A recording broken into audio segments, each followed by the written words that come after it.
Hey folks, Real Honesty with John Ritland. I'm John Ritland. Super Bowl 51 is done. Didn't start out so great, had a great finish, which I will get to in a bit.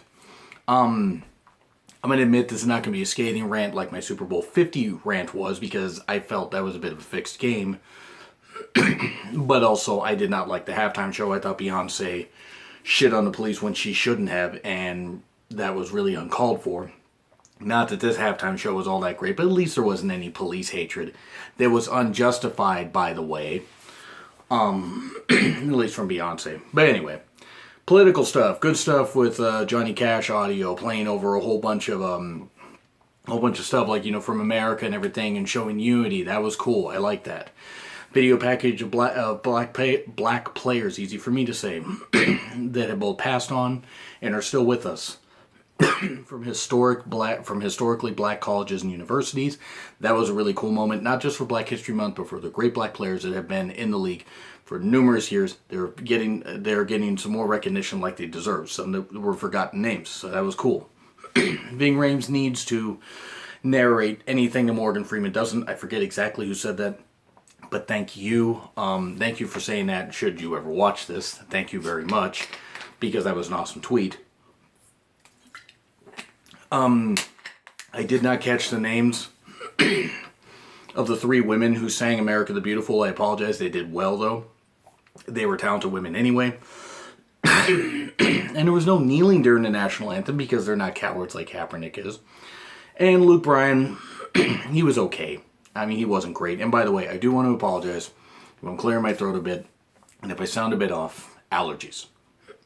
Allergy, baby. I mean, they kind of drive me nuts. But anyway. Luke Bryan, I'm not a fan of country music, but whatever, he was okay. Ghost in the Shell trailer looks like shit. George and Barbara Bush, glad they're in at least better health than they were when they were in the hospital for a while. They were out for the coin toss in Houston. Cool. Very defensive heavy first quarter with some big plays and, sacks and everything. The Google Home ad was for lazy people. That was not good. I did not care for that at all. But it was just a basic ad. And the Skittles ad was lame because I've seen it before. Bush with the hissing can, and the tank bursting through the housewife's house. That should happen in every single one of those Real Housewives of insert city here, because those shows are shit.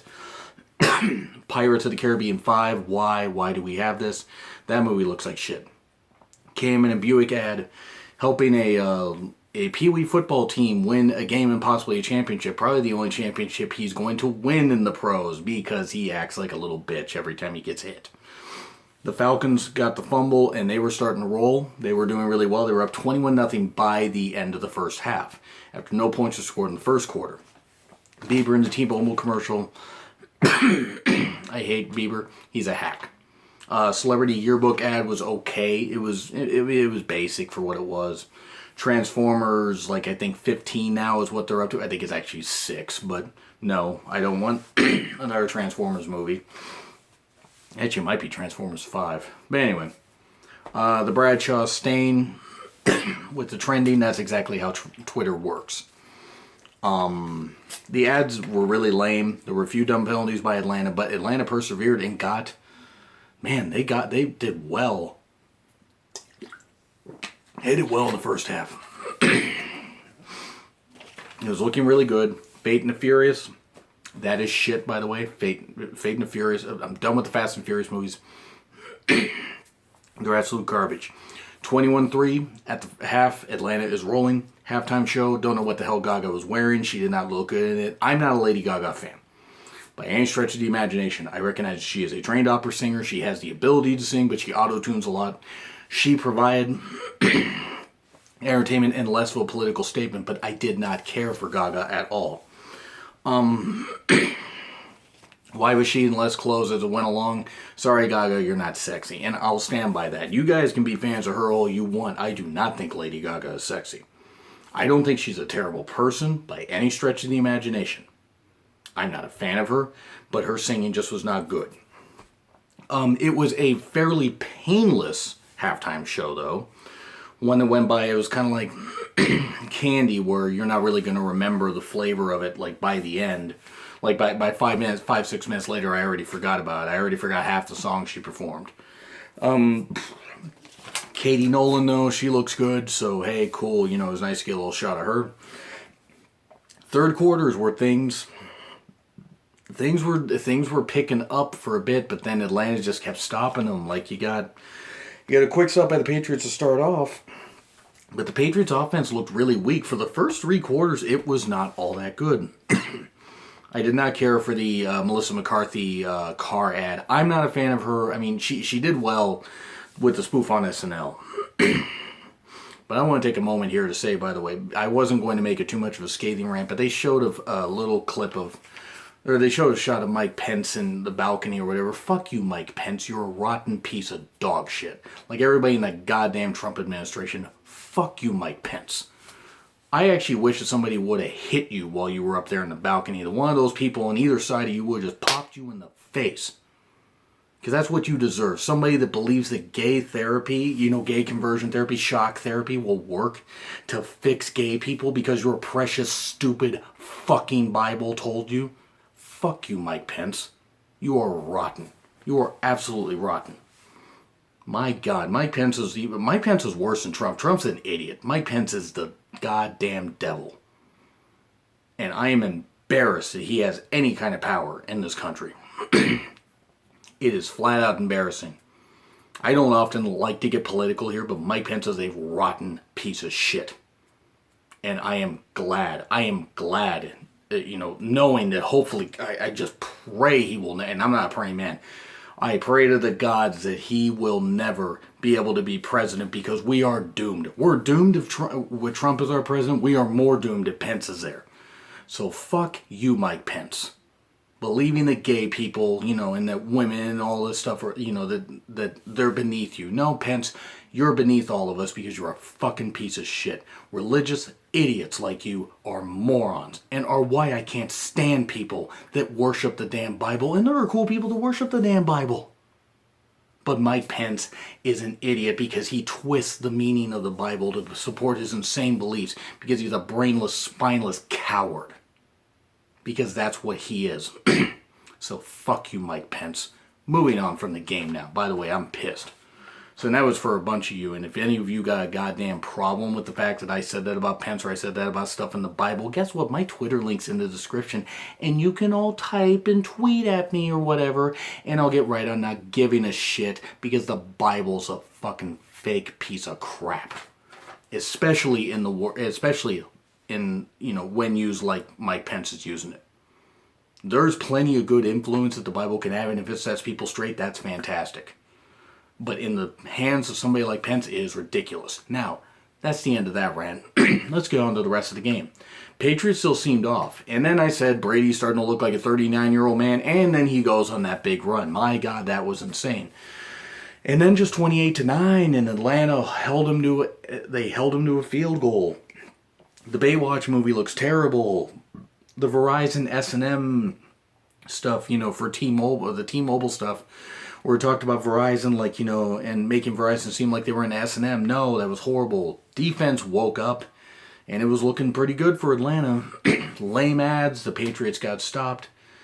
Bad clock management. I mean, for a while, it was looking really bad for the Patriots. I mean, it was looking bad most of the way through the fourth quarter because they were up, well, Atlanta was up 28-12, and I mean, you know, it's like, okay, you're thinking even if the Patriots get get two touchdowns, they gotta get two 2-point conversions. Then Atlanta fumbled. Then it was 28-20 because the Patriots got a 2-point conversion after the touchdown. Beautiful catch by Julio Jones. Julio Jones, you are a man. You are a man among men. You were great. That was a great catch. You made a couple great catches in that game. Julio Jones has nothing to be ashamed of there. But that catch by Edelman beat it. That was wonderful. That was David Tyree-esque from when he caught it right here on his helmet and beat the Patriots. Helped beat the Patriots years ago when they were going for that undefeated season.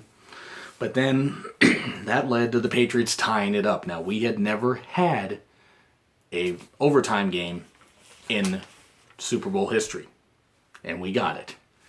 New England gets the ball. And the Pats just drive and they drive and they drive. And the Patriots get a touchdown. 5 rings, 1 QB. 5 rings for the franchise. People can make all the jokes, all the comments about the Patriots they won. I want to make it clear, I was a fan of the Patriots way before Brady came in. When Drew Bledsoe was there, and even when Drew Bledsoe was just getting going with the Patriots.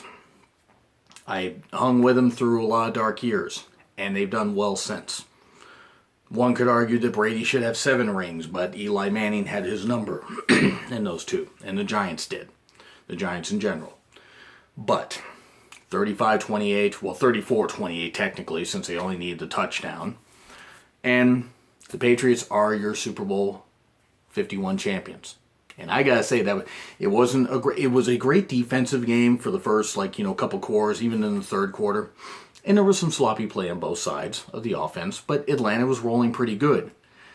And then the momentum started to go. Like when you saw it was 28-12, you're like, maybe the Patriots can, but Atlanta just needs this, and they fumble. Atlanta choked. There's just no other way to say it. I mean, you had the Warriors blew a 3-1 lead, and the Cavs came back, and then you had the Indians blow a 3-1 lead in the World Series, and the Cubs won, coming back in the World Series. I mean, you got all these great, moments that have happened in sports, and a lot of this great stuff that's happened has been just so much fun. I really enjoyed it. Now, I want to make it clear, I'm not saying I doubted the Patriots, I just doubted they would have the time, because I just figured Atlanta was rolling, and they had it, and they lost. I mean, and I feel for any of my Atlanta Falcon fans that are going to watch this, I don't want you to think I'm slamming you, because I'm not. You guys are Falcons fans through and through, are going to you were fans of them when they were down, and when they're up, that's great. Bandwagon fans, I have no love for. I mean, of any team, it doesn't matter. Be fans of the team when they're down and when they're up. That's why I'm a fan of the Niners, the Saints, and the Patriots. And mainly in that order. The Patriots are like my number 3 team. And that's nothing against them, but it's just I watch the Niners and the Saints, from way in my youth. Patriots I got into like in the very, about 94 or something like that, 93, 94. I was about 12, 13 years old. But Goodell looked so awkward handing that Super Bowl trophy to Robert Kraft. My God. Congrats to Brady and the Pats. That was a hell of a finish. Not a great game, but probably one of the greatest finishes ever. Because it was the single greatest comeback. No team had ever come back from 10 points down in the Super Bowl. More than 10 points down, I think. If I remember the facts right. I'm getting them a little jumbled in my head because I'm excited. But that was a great game. That was a great finish to that game. So, admittedly, no, not the greatest Super Bowl ever. But what a comeback. 31 unanswered points. I mean, that's saying something. So anyway, yeah, I do want to say that anybody that watches my show, you're going to get fun jokes, you're going to get, some good banter, and you're going to get some rants. So I just want to make it clear that if any of you got problems, you can come to me on Twitter. My Twitter link's in the description.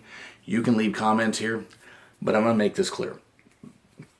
Be civil, or like on my Super Bowl 50 rant, you all are going to get banned. We all have a right to our opinion, but I am not going to sit here and listen to people say, oh, you said this, you're a racist, you said this, you're a sexist, you said that. No, I'm me. I'm not racist, I'm not sexist, I'm not homophobic. I love people as long as they're good people. If you're bad people, I don't care if you come from the goddamn moon.